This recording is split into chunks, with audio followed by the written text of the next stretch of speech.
Good evening and welcome to Scotland at 7. My name is Brian Liddy and I'm joined this evening, which is Wednesday the 20th of November, by the way. I'm joined this evening by Maureen Watt, retired SNP MSP and President of the SNP. Good evening, Maureen. Thank you once again for joining us. Good evening, Brian, and happy to be with you. Thank you. So we'll start the show with our traditional, or sadly usual, Ukraine Update Day 1001. The US said its embassy in Kyiv would be closed today because of a potential significant air attack out of an abundance of caution. The embassy will be closed and embassy employees are being instructed to shelter in place, the consular service said in a statement. Earlier, the US called on Russia to stop its bellicose and irresponsible rhetoric after Russia's President, Vladimir Putin, formally lowered the threshold for Russia's use of nuclear weapons. It followed Joe Biden's decision to allow Ukraine to strike targets inside Russian territory with US-supplied longer-range weapons. UK Prime Minister Keir Starmer said there's irresponsible rhetoric coming from Russia and that is not going to deter our support for Ukraine. Ukraine's Western allies criticised the final G20 communique as inadequate for failing to highlight Russia's invasion of its neighbourhood in 2022. It was significantly weaker than that of the previous year, only highlighting humanitarian suffering in the Ukraine and the importance of territorial integrity. Ukrainian President Volodymyr Zelensky accused the G20 of failing to form a strong strategy today. President Volodymyr Zelensky accused the G20 of failing to form a strong strategy. Today, G20 countries are sitting in Brazil. Did they say something? Nothing. Some of the 10,900 North Korean troops sent to Kursk have been fighting in elite Russian airborne and marine units against Ukraine, according to Park Sun-won, a lawmaker on the Intelligence Committee of the South Korean Parliament. Park added that the North Korean Foreign Minister, Choi Son-hui's meeting with Vladimir Putin in Moscow this month was unusual in terms of protocol and likely went beyond exchanging greetings to cover more significant issues, including a possible visit to Russia by Kim Jong-un. Today, Ukraine fired US-made long-range missiles into Russia for the first time since the Biden administration lifted restrictions on their use. The target appeared to be an ammunition warehouse. Ukraine's General Staff said it hit a military arsenal of the 1046th Logistics Centre outside the city of Karachev without confirming the use of the missiles. President Biden has approved the provision of anti-personnel landmines to Ukraine, a US official told Reuters on Tuesday. The US expected Ukraine to use the mines in its own territory, though it had committed not to use them in areas populated with its own civilians, the official said. The US mines differ from Russia's as they are non-persistent and become inert after a preset period, the official said. They require a battery to detonate and will not explode once the battery runs out. The UN Commissioner for Human Rights, Volker Turk, marked the grim milestone of 1,000 days since Russia's full-scale invasion of Ukraine by saying it has been 1,000 days too many of senseless pain and suffering. A statement by Turk's spokesperson on Tuesday said the OHCHR has verified that at least 12,162 civilians have been killed since the 24th of February 2022, among them 659 children. At least another 26,919 civilians have been injured. Russia claimed its air defence units destroyed 42 Ukrainian drones in at least 8 southern and central regions on Tuesday evening, including 32 in Bryansk region on the border and 2 in the Moscow regions. Denmark is making a new donation of about 130 million euros for development of Ukraine's arms industry, the Danish Prime Minister Mette Frederiksen has announced. Denmark is among the biggest contributors of military aid to Ukraine relative to the size of its economy. Maureen, it strikes me that this is maybe one of the most important, perhaps maybe even one of the most harrowing updates that we've had. There's talk about there's landmines, Biden's handing over new missiles, probably before Trump gets in, as fast as he can, just before he's removed. People are talking about nuclear escalation. Um, Starmer. I don't know what do you make of the news coming out today? Well, if we can talk about the landmines first, I think that's very disturbing. I mean, most countries in the world, as I understand it, have signed um, uh, uh, an, an affidavit or a treaty against the use of landmines. And the US and China and Russia and Iran, I think, are countries who haven't done it. And it's really disturbing that Biden thought it was a good idea to send landmines. And I'm not sure that I believe the rhetoric that they are not viable after a while. I'm not sure that that's strictly true. But I suppose that remains to be seen. And of course, somebody will have to have stood on one to see whether they work or not. In the bigger picture, um, it is obviously an escalation. The fact that the US have at last said that Ukraine can use its weapons into firing them into Russia is a big change. And whether that will have any effect militarily immediately is difficult to know. But I think that it's been a signal for Putin to think that any kind of warfare is now okay with him. And we have seen what I understand now is called hybrid warfare. So you can get attacks on countries which are supporting Ukraine, like assassinations, arson attacks, and we've already seen cables in the Baltic Sea being tampered with. So, is this the kind of warfare that we can expect going forward, not just in Ukraine but in other conflicts? It is a significant development, I think. I'm just wondering, Maureen, could you maybe say something about how um, the SNP government in Holyrood's stand on Ukraine compares to what's coming out of Westminster? I'm thinking of, do you imagine Keir Starmer and Lammy thinking about redefining the definition of the word genocide? Well, I think the SNP have had their own problems with the definition of the term genocide and whether that's happening in particular in relation to Gaza. Of course, the SNP have lost a member of the party, John Mason, through this very thing. So I'm not picked up that Biden has redefined what genocide means in relation, particularly to Ukraine. But in terms of Gaza, I think anybody who thinks that there's not genocide going on in Gaza by the Israelis doesn't understand what I think the vast majority of us would understand as genocide. Okay, thank you, Maureen. I'll move on to our Middle East update. At least 43,985 people have been killed and 104,092 have been injured in Gaza since the 7th of October in 2023. In Lebanon, at least 3,558 people have been killed and 15,123 wounded in Israeli attacks since the war on Gaza began. The United States has vetoed a United Nations Security Council resolution for a ceasefire in Israel's war on Gaza, accusing the other 14 council members of cynically rejecting attempts at reaching a compromise.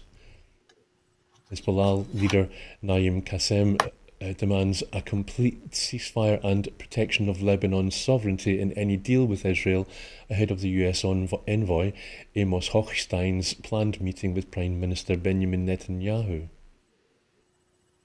For the second day in a row, Israeli forces are shelling Kamal Adwan Hospital, the only health facility still operational in northern Gaza.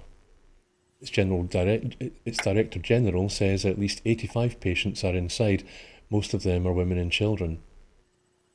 The Palestinian delegation at the COP29 climate talks in Rio de Janeiro has warned against the climate impacts of the Israeli war on Gaza.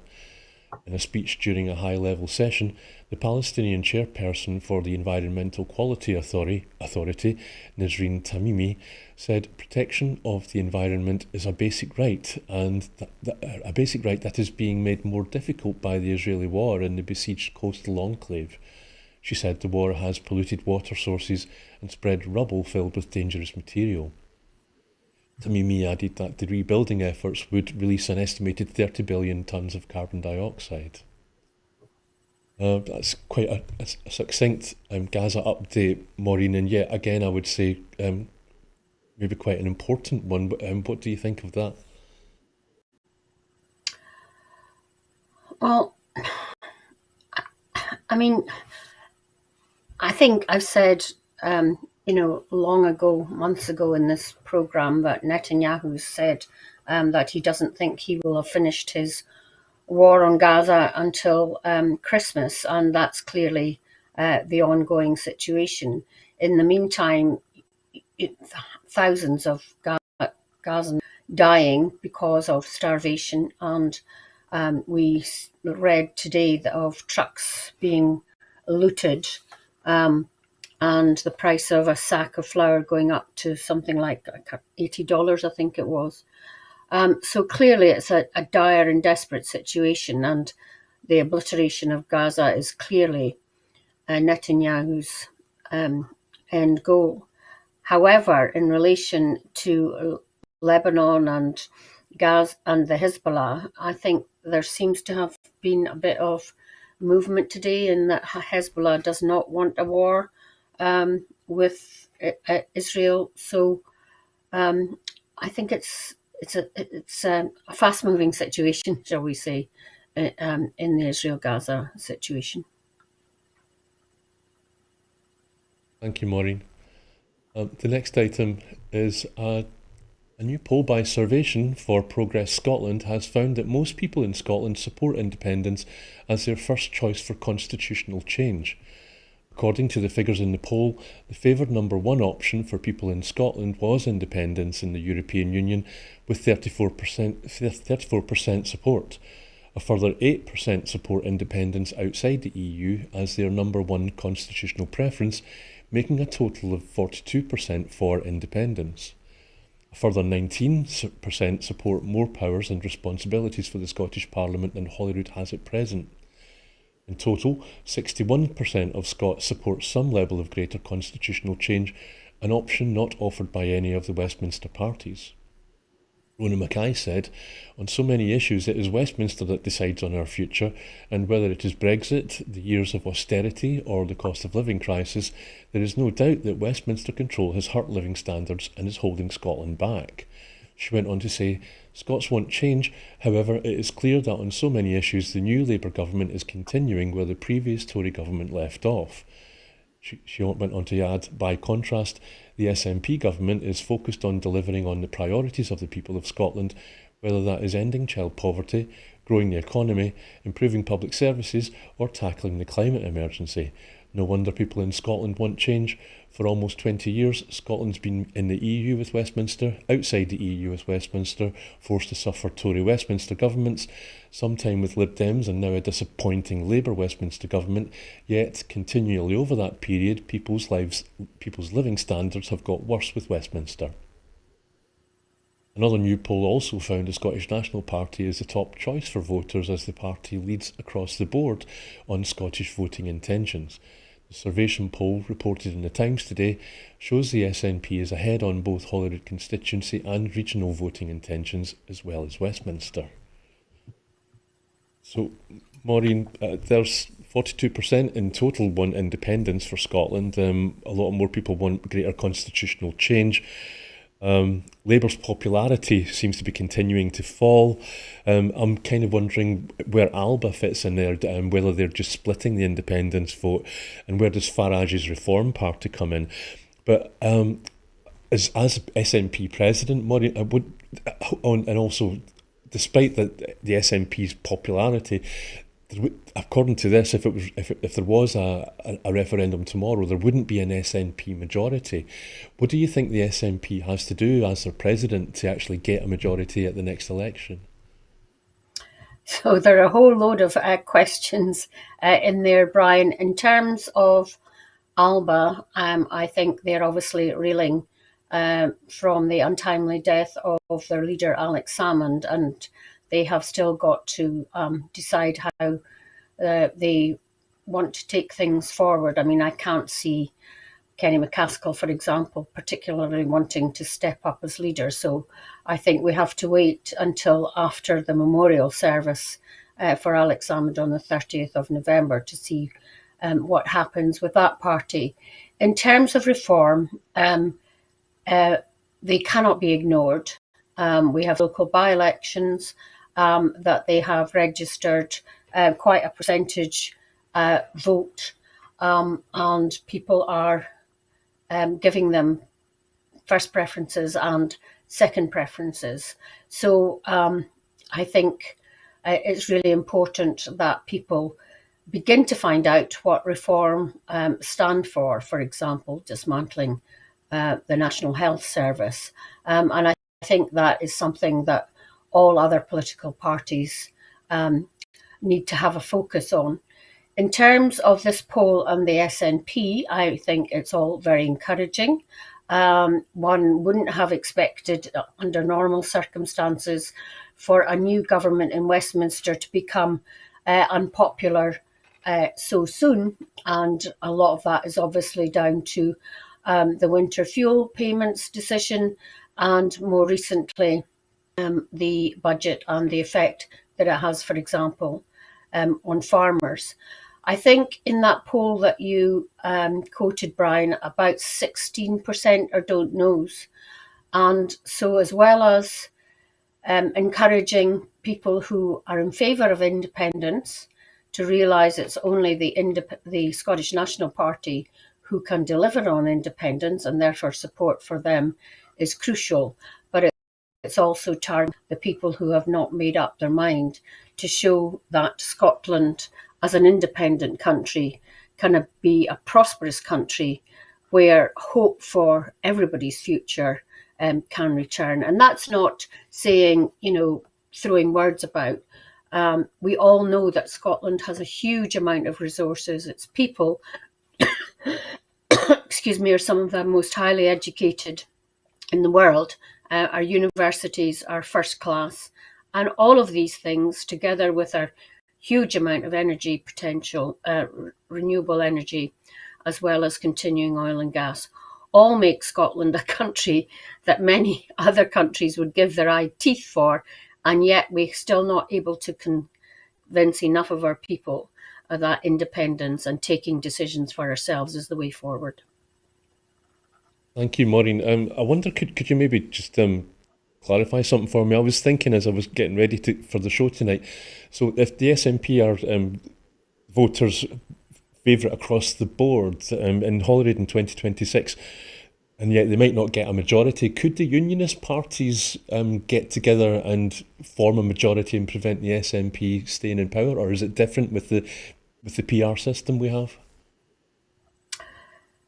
Theoretically, they could if they had enough numbers, but whether it's Labour and Tory working together, because those two parties would need to be working together, to me it's very difficult to envisage, but not impossible. And then there wouldn't be enough votes probably for example, Labour to form a coalition with the Liberal Democrats, which they did before. But hey, we've got a long time to go before May 2026.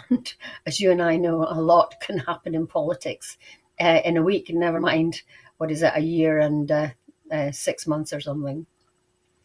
For sure, and just one last thing before we leave this topic. I'm just intrigued to hear what your say is, what your thoughts are on Anas Sarwar's recent U-turn on the winter fuel payments, when he said that if Labour were to win in Holyrood in 2026, then they would reverse them or mitigate them, and yet these are coming from his Parliament in Westminster. So I think that that is a panic response to what they're perhaps hearing on the doorsteps at the by-elections, 3 by-elections in Glasgow City at the moment. I can't think why he's said that otherwise. But I think it's maybe, polls that have come out recently, plus what his activists might be hearing on the doorsteps in Glasgow. But that's pure speculation on my part. Okay, thank you. Sounds plausible. So the next item is inflation increased to 2.3% in October, heaping pressure on the Bank of England to delay further interest rate cuts until next year. Figures released by the Office for National Statistics, the ONS, today showed that a rise in energy bills pushed up the Consumer Price Index, that's the CPI, reversing a downward trend this year in inflation, which was 1.7% in September. The figure for the year to October was slightly above the 2.2% city economists had expected. The ONS said higher gas and electricity prices were offset by lower oil prices, which reduced the transport and raw material costs of manufacturing businesses. Falls in the price of theatre and live music tickets also helped to limit the fastest month-on-month increase in prices since October 2022 at 0.6%. The quarterly energy price cap rose by 10% to £1,717 in October, and the cap is forecast to rise again in January to put annual bills at £1,736. Retailers have said that measures announced in Labour's budget last month will ultimately lead to higher prices, and the tax rises have already hit consumer confidence. Policymakers at the bank, who are tasked with keeping inflation near to 2%, have cut interest rates twice to 4.75%, but a further reduction at a meeting in December is likely to be put off until at least February. Financial markets now see the probability of a rate cut next month at about 16%. Core inflation increased from 3.2% to 3.3%, confounding a consensus forecast for a small fall to 3.1%, and services inflation rose from 4.9% to 5%. Maureen, I don't know if you're like me, but when I go through a piece like that, the numbers just blur. I would have to sit down and read that piece a couple of times before I probably could really fully understand it. But the fact that inflation's going to rise means that there's an increased pressure to delay an interest rate cut. So that's good news for savers, isn't it? But then, has anybody got any money left to save at the moment? Yes, it's good news for savers. I mean, they are benefiting from quite high rates for savers at the moment. But in terms of the economy as a whole, I think we need to look at workers and people who have mortgages, because are already stopping any interest rate falls that they might have anticipated to make before the budget. So the Bank of England base rate was on a downward trajectory, which is a good thing for everybody, because that tends, well, especially if inflation is falling as well. But inflation in economics is the key, and everything that stems from the budget, to me, smacks of increasing inflation. I mean, the increase in national insurance for everybody, and we haven't seen yet any sectors of society like health and social care, for example, being exempt, will increase costs for every employer. And they can do two things. They can cut staff and therefore cut growth, their economy and the level of service that they provide, or they can put up prices to the end user. And the latter, or they can do both, of course. And if the latter happens, then that will again increase inflation. So I really don't understand the economics behind Rachel Reeves' budget. You and me both, and I've just quote one line from that piece. It said the ONS said higher gas and electricity prices were offset by lower oil prices, which reduced the transport and raw material costs of manufacturing businesses. So I'm wondering if that's the case, if it's reduced costs, why is inflation going back up again then? Well, because that's only one part of the costs that a business has. If the fuel costs are going down, which is oil or refined oil, um, that will help a bit, but it's not the whole picture.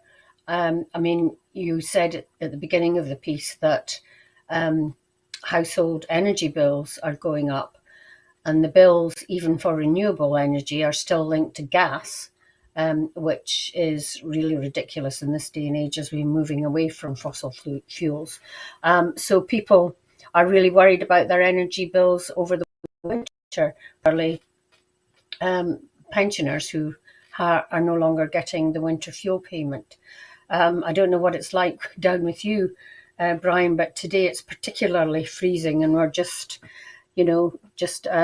slightly over halfway through November. So if the weather's going to be like this for a whole winter, then people are really going to be in fuel poverty, if not absolute poverty. And I was listening to a piece today on the mainstream media about the number of food parcels that organisations like the Trussell Trust are putting out. So when would have thought that or hoped that an incoming Labour government might have given us a glimmer of hope, I think that light has been completely extinguished already. Okay, thank you, Maureen. And just to answer your question, I can confirm it's incredibly cold down here in Glasgow, but I suppose at least it's not windy and it's dry. So our next item is MPs are to summon Elon Musk to testify about X's role in spreading disinformation in a parliamentary inquiry into the UK riots and the rise of false and harmful AI content, The Guardian has learned. Senior executives from Meta, which runs Facebook and Instagram and TikTok, are also expected to be called for questioning as part of a Common Science and Technology Select Committee social media inquiry. The first hearings will take place in the new year amid rising concerns that UK online safety laws risk being outpaced by rapidly advancing technology and the politicisation of platforms such as X. The MPs will investigate the consequences of generative AI, which was used in widely shared images posted on Facebook and X, inciting people to join Islamophobic protests after the killing of 3 schoolgirls in Southport in August. They will also investigate Silicon Valley business models that encourage the spread of content that can mislead and harm. Former Labour Minister Peter Mandelson, tipped to become the next UK ambassador to Washington, this week called for an end to the feud between Musk and the UK government. X did not respond when asked if Musk would testify in the UK, although it appears unlikely. The world's richest man is preparing to take on a senior role in the Trump White House and has been highly critical of the Labour government, including weighing in on changes to inheritance tax on farms by saying on Monday that Britain is going full Stalin. During the riots that followed the Southport killings, he said, "Civil war is inevitable."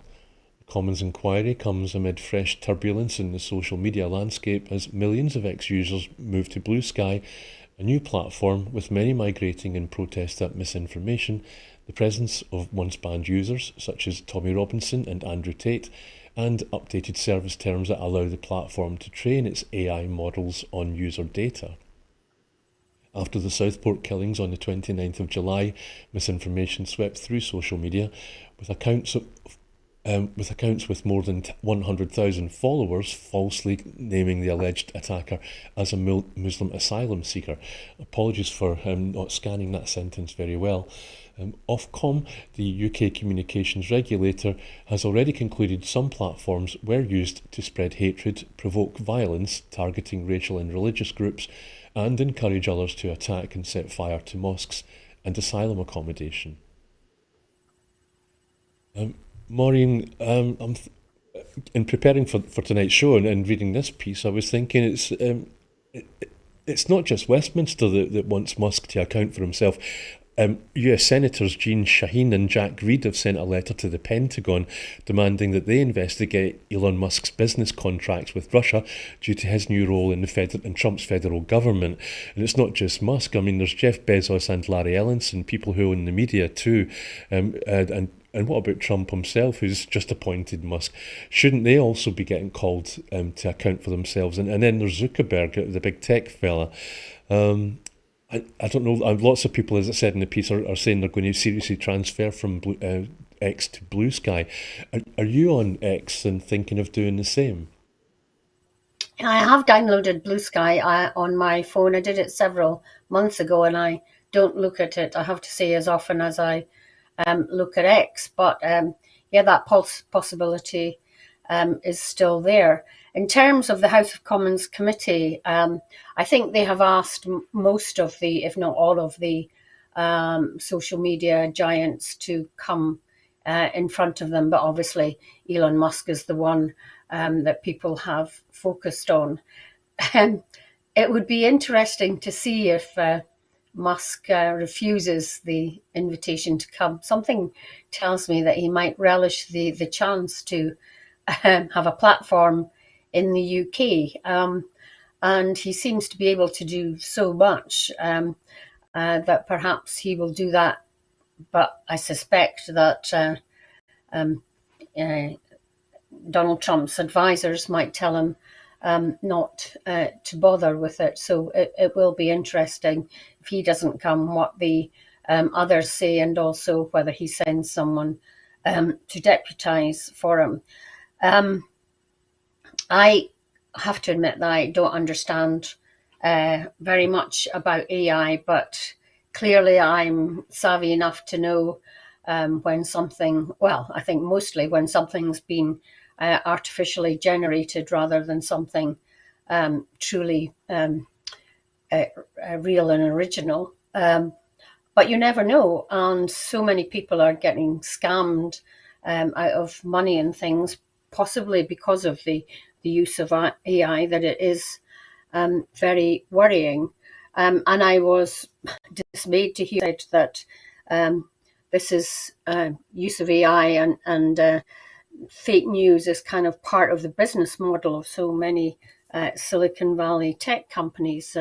That's quite worrying for the planet as a whole. And especially combined with the rise of the far right, I find that quite scary. But yeah, I would really like Elon Musk to come to Britain and see what kind of response he would really get, because obviously he's on a high at the moment because he's Donald Trump's best pal.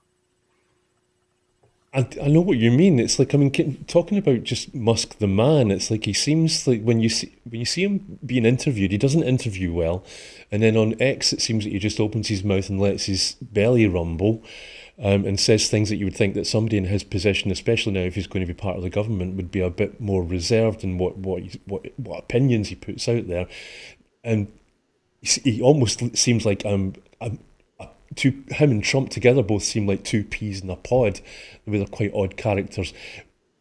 What do you think what he would be like in front of a Westminster committee? Would he behave himself? No, I can't see him behaving himself. I mean, normally if you go in front of a Westminster committee, and years ago I was in front of a House of Lords committee, you spend such a lot of time doing so much homework and trying to second guess what questions are going to ask and look at what previous panelists have said on this subject. So it really involves a lot of homework. I can't see him sitting down and doing that. So yes, I think he would probably shoot from the hip. But normally all Donald Trump's appointees have to go in front of Senate committees to be approved, and they will still happen, although the outcome is obviously a fait accompli because Trump has complete control of both of the houses and the Supreme Court, and also state governors. So whereas the outcome is probably fixed. It'll be interesting to see what kind of questions people like Elon Musk and John F. Kennedy Jr. Are going to say, because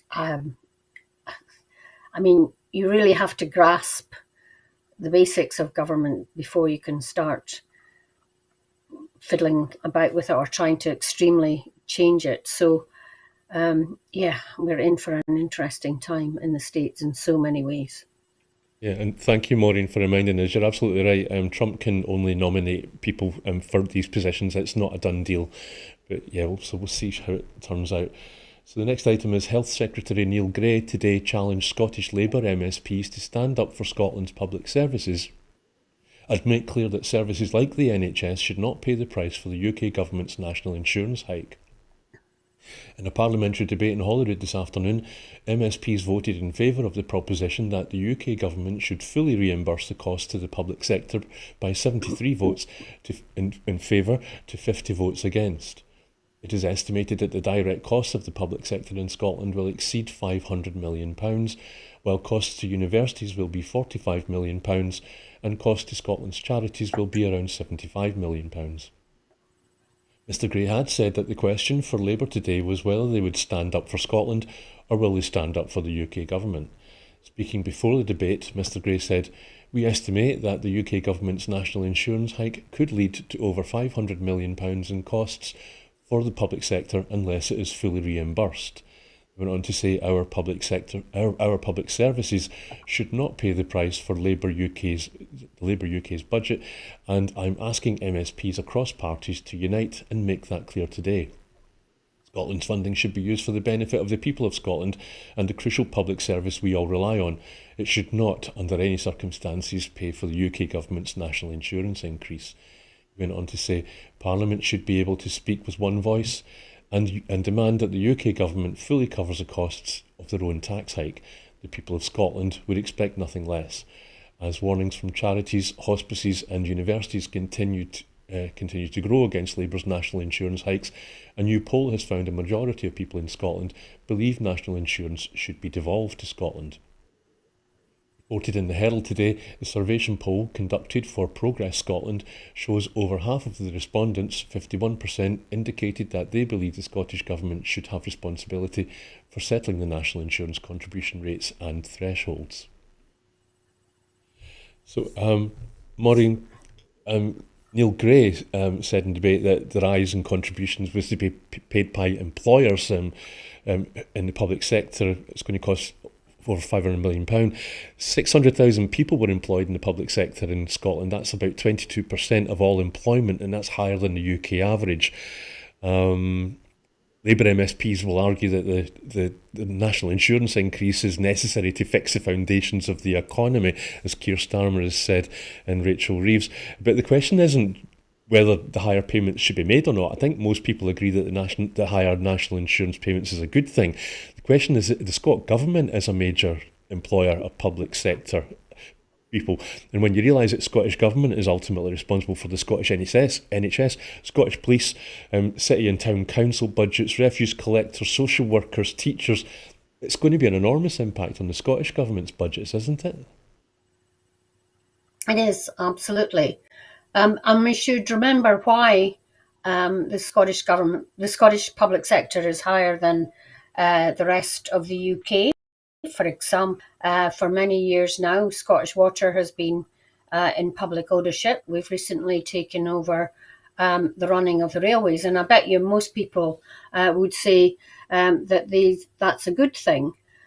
We also, through the Barnett formula, are supposed to get extra money to deal with the rurality and the spread of the population throughout Scotland. So as I said earlier, a hike in insurance contributions is going to have a huge effect on the public sector, as you say, because it forms a large part of our economy. And there is clearly an argument for health and social care, for example, who've gone through such really torrid times, for the money to be exempt there. I mean, I can't understand why, the UK government well, the governments have always done it, give it with one hand and take away with the other. So we're getting an increase in the budget for this year. But then what's the point of that if most of it is going to be taken up with increases in national insurance, which are going back to the Treasury? So I quite see why a poll today has shown that Scotland needs more powers in this area, because at least with the increases, we'd get the money directly to the Scottish coffers and not going down to Whitehall and being redistributed back up here. So I think I don't really want to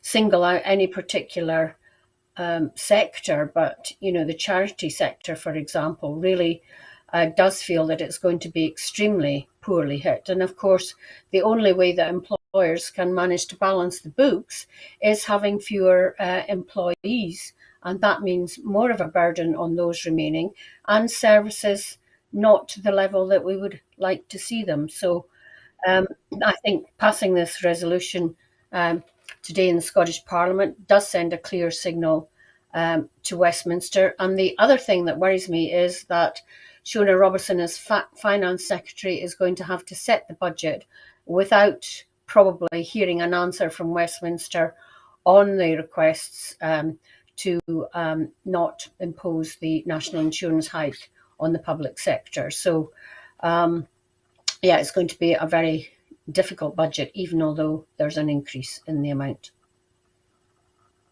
Thank you, Maureen. Yeah, I wonder if the winter fuel payments scenario and this increase to employers' national insurance hikes being big in the news is making more and more people think that more controls should come to Scotland, and hence the result in that poll that we discussed earlier on. But time's against us. So Donald Trump's lawyers asked the judge overseeing his Manhattan hush money criminal case for permission to make yet another plea for dismissal, arguing that throwing out the case was necessary, and I quote, in order to facilitate the orderly transition of executive power following his election victory. Todd Blanche, Trump's lead attorney and Trump's nomination for Deputy US Attorney General, and Emil Bove, his choice for Principal Associate Deputy Attorney General, railed against the Manhattan District Attorney, Alvin Bragg, in their missive to Judge Juan Merchan, which was made public today. Their filing contended, just as a sitting president is completely immune from any criminal process, so too is President Trump as president-elect. They said that continuing with this case would be uniquely destabilising and could hamstring the operation of the whole governmental apparatus, both in foreign and domestic affairs. The attorneys requested a 20 December deadline for filing their pitch on why Trump's election merits dismissal of this case. Trump was found guilty on the 30th of May of 34 felony counts for falsifying business records in an illicit scheme to influence the 2016 election.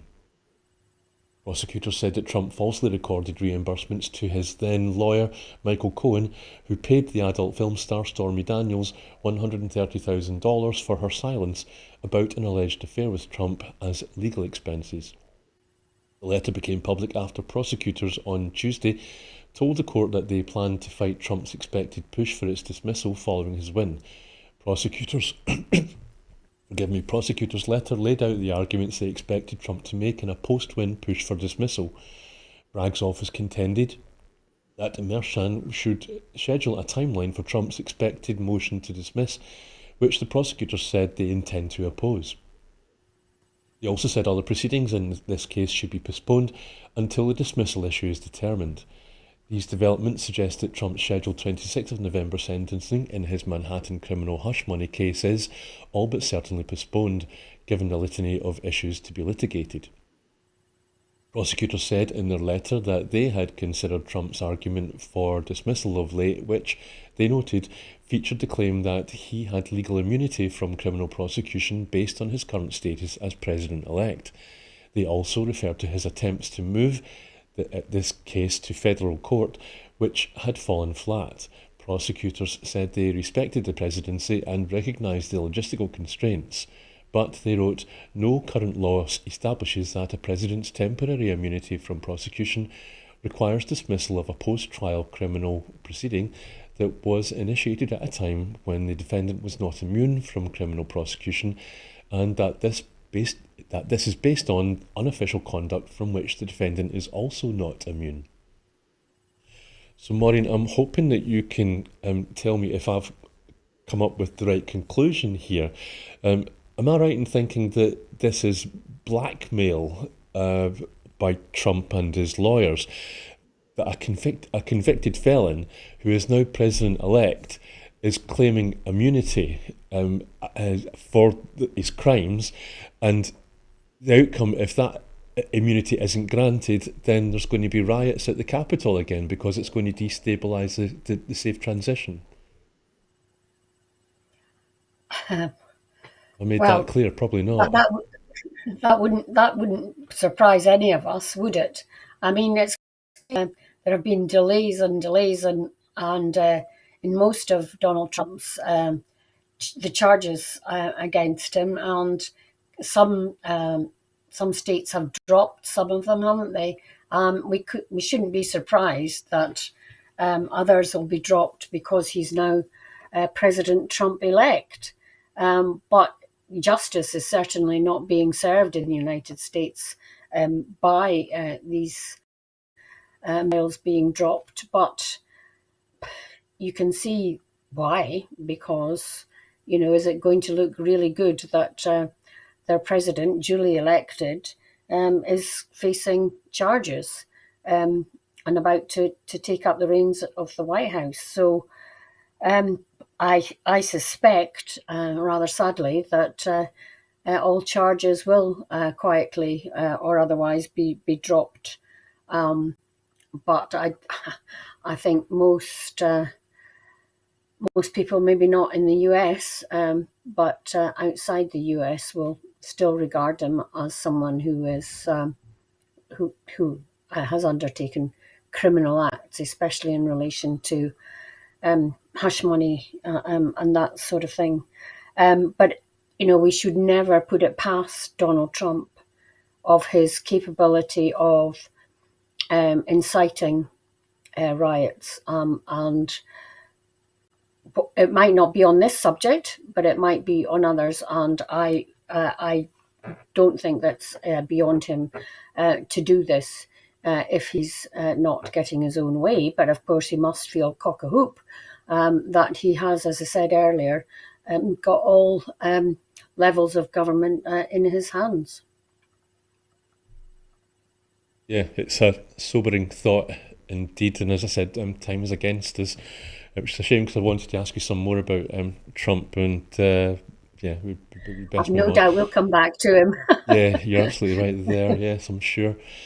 People affected by an eating disorder can expect higher and more consistent standards of care following the rollout of a new national guidance for services. The publication of a national specification will support both the NHS and local services to deliver person-centred, safe and effective care. The new guidance The new guidance was developed by a working group of experts with academic and clinical practice experience alongside people affected and their families. Blueprint aims to ensure that everyone has access to a high-quality standard of service, regardless of what stage they are in their recovery, and is for care across all stages of treatment, from primary care to specialist inpatient care. Mental Wellbeing Minister Mary Todd said, "We want to create a more supportive, accessible and effective care system for everyone affected by eating disorders. This new guidance is another step on the way to delivering the recommendations from the National Review of Eating Disorder Services, and I am grateful to all those involved in putting it together." She went on to say, "The full implementation of this specification has been a long-term goal, but by working alongside clinicians, patients and their families, we aim to build a brighter, healthier future for everyone affected by eating disorders in Scotland." Maureen, I'm so sorry. I don't know where the Marion came from. I'm just thinking that eating disorders, there are support groups, like Alcoholics Anonymous and Gamblers Anonymous, and also allied groups for people whose lives are affected by alcoholics and gamblers.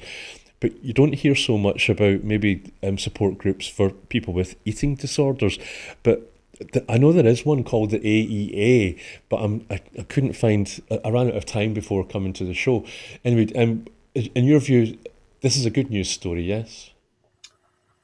Yeah. Um, so I think the SNP Scottish Government has always regarded anorexia and eating disorders as a very high priority, because one of our colleagues, Dennis Robertson, one of his daughters sadly died as a result of anorexia. It's always been a focus of the Scottish Government, and we should never forget that this is a mental illness, and the anguish of parents to see their children not eating and getting thinner and thinner is really an awful situation to be in. There is an organisation called BEAT, who I can't remember what it stands for, but it is very good at helping parents and children, and have them come together so that they can share their experiences.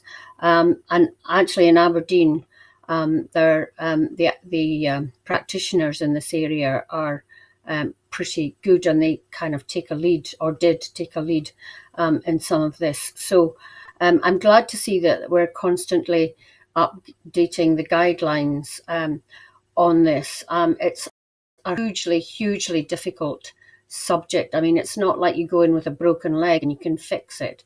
As a mental disorder, it's really difficult. And as I say, complete anguish for family and friends that are dealing with this. So anything that helps in bettering the treatment of anorexia is definitely to be welcomed. Thank you, Maureen. And so the organisation I was struggling with remembering the name of, it's the AEA, and that stands for Addictive Eaters Anonymous, and so it does sound like it is similar to Alcoholics Anonymous and Gamblers Anonymous. I just had a quick look for the one that you mentioned, BEAT, and I don't know if that stands for anything, but it seems to be, it's just called BEAT, Eating Disorders. So it's BEAT, and then open brackets, Eating Disorders. So yeah, important stuff about. Anyway, so the next item is this Thursday, the 21st of November 2024, is Carers' Rights Day, and unpaid carers across the country are being encouraged to check their eligibility for financial support from Social Security Scotland. It is estimated that there are around 800,000 unpaid carers, including 30,000 under the age of 18, providing care for a family member, friend or neighbour in Scotland. Research also suggests that many do not see themselves as a carer, meaning they do not take up support they are entitled to. There are 3 payments delivered by Social Security Scotland dedicated to supporting unpaid carers. Carer Support Payment is replacing Carers Allowance in Scotland and is now available for new applications Scotland-wide. Young Carer Grant and Carers Allowance Supplement are only available in Scotland. There has been a 26% increase in Young Carer Grant applications from those aged 16 to 18 in the 12 months to September 2024 compared to the same period the previous year. Cabinet Secretary for Social Justice, Shirley Ann Somerville, said, "The Scottish Government has supported around 164,000 unpaid carers through social security payments since 2018. We understand their important role and that many may be juggling caring with work, study or family commitments. That is why we've been working closely with carers and organisations that represent them to develop a better social security system in Scotland. This includes improving the application process and providing 2 payments that are only available for carers here in Scotland." She went on to say, "This Carers' Right Day, I urge everyone who carries out a caring role to find out more about the financial help available, and if you know an unpaid carer, whether a student, work colleague, friend or even someone caring for you, let them know support is available." As part of Carers' Rights Day, Social Security Scotland has organised a pop-up event at South Lanarkshire College to help raise awareness amongst students about the financial support available and to support them with applying. So, Maureen, Two things in there that I didn't realise that there were two payments that were unique to Scotland here, and also I wouldn't have thought that if you were a neighbour who may be a carer that you might be eligible to apply. You're probably better informed about this than me. What have you anything to add? Well, I'm not obviously au fait with the current practice, but I know that the Scottish Government recognises that carers have a huge burden, and if they didn't do the looking after, then it would be an extra burden on the state, which is why Social Security Scotland and the Scottish Government have tried to make as much money as possible available to carers, and particularly young carers, because their future should not be blighted by them taking on these caring responsibilities. And in Scotland we have, as well as Carers Week, we have a jamboree for carers in the summer every year, where they can meet their peers who are also having caring responsibilities. So I think urging people, I would say on this, urging people to see if they're eligible for financial assistance. I think, perhaps school teachers, if they know that a child is caring, could help put them in the right direction. At universities too, even with posters up, saying, are you eligible? Do you do this? I think it's really important that where grants and financial help is available in whatever area, we should make sure that the maximum number of people who are eligible take it up. Thank you, Maureen. And as we started a couple of minutes late, are you okay to stay on to cover the last story? Yeah? Mm-hmm. Okay, that's great. Yep. Thank you. First Minister John Swinney visited Wardie Primary School in Edinburgh to mark Book Week in Scotland. He gave pupils in primaries 2 and 3 gift bags from the Read, Write, Count with the First Minister programme before joining them so he could hear about their new books, storytelling cards and numeracy games. This visit also coincided with World Children's Day. The First Minister also welcomed Save the Children and parents to Bute House to talk about the challenges families face on low incomes. The annual Cabinet meeting with children and young people took place yesterday, giving ministers a chance to hear directly about the issues affecting young people in Scotland. The First Minister said, as my government works to eradicate child poverty, I wanted to make clear my personal commitment to encourage reading, literacy and numeracy among children and young people. He went on to say the most recent figures show literacy levels in primary schools have reached a record high, and that the attainment gap in literacy between primary pupils from the most and the least deprived areas is at a record low. But we are determined to drive further improvements, and that is why programmes like Read, Write, Count with the First Minister are so valuable. With thanks to our partners in the Scottish Book Trust, it helps children and young people by making learning a fun family activity. He went on to say, Book Week Scotland is the perfect time to acknowledge the hugely positive benefits of reading for pleasure, on well-being and attainment. I am convinced that developing an early love of reading can help us throughout our lives. The theme this year is hope, and I believe it is well chosen because reading inspires children and young people to imagine how things might be not only different but better. I want every child in Scotland, no matter their circumstances, to be filled with hope for a better future.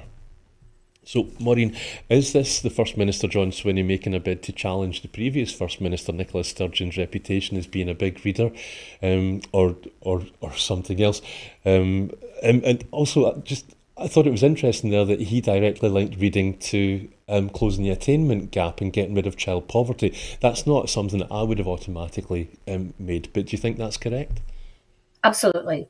If you're a good reader, then you are more likely to have higher attainment, I think, later on in life. But this is why the Scottish Government has always had a policy of early intervention and prevention, and right from the baby box, in which there are books right through to the book bug and right into primary and secondary school. Reading is so important. I honestly go on about it all the time. It's so important that children like reading, and it's getting more difficult now with so much other social media things which can distract children. But reading is so important, and for parents and carers to get involved from an early age again is the way forward. And there are still families that are not convinced of the importance of reading, so there's still some work to do. But the First Minister and other Cabinet Ministers highlighting this today should help to remind people of the importance of reading. Thank you, Maureen. And I'm guessing from your answer then that first that Nicola Sturgeon will support this, John Swinney, in this move, and isn't going to be texting them, telling them to back off or anything like that. But that's the end of the show. But so thank you, Maureen, for your patience with me. But before we go, I just want to remind you that here at Broadcasting Scotland, we depend on the generosity of our supporters. To everyone who has donated and to everyone who has signed up to make a regular monthly payment, we thank you very much. We set our current fundraising target in April. We hope to reach £36,000 by the end of the year. It's now November and we've raised £16,500. However, to pay our bills and to survive, we need to raise £12,000 now to get us back on target. We face costs of over £4,000 every month, but receive roughly donations around £2,500. We need more regular subscribers, but we need to clear out our debts as well.